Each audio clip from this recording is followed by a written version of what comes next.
Passion Java odedzera kuti simba rekuti wakachitwa nemunhu wausina kubvisira mari unoriwanepi. Hi guys, welcome to our channel TV Files TV.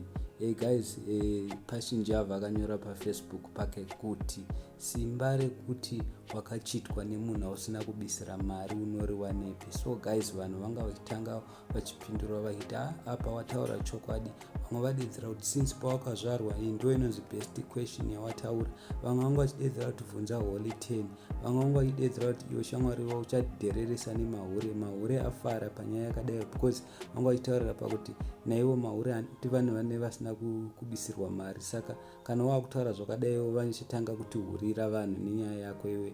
Vamwe vadedzera kuti iwe simba rako rekuita matongues ausingazivi wakariwanepi. Vamwe vadedzera kuti iwewe simba rako nokubvunza mubvunzo wariwanepi. Saka guys, I don't know kuti munoti kudi ndiwo mubvunzo wabvunzwa napanganai prophet vedu vabvunza izvozvo. Imi munoti kudi? Please comment down below mutiudza kuti imimi what is your take pane nyaya yakadai.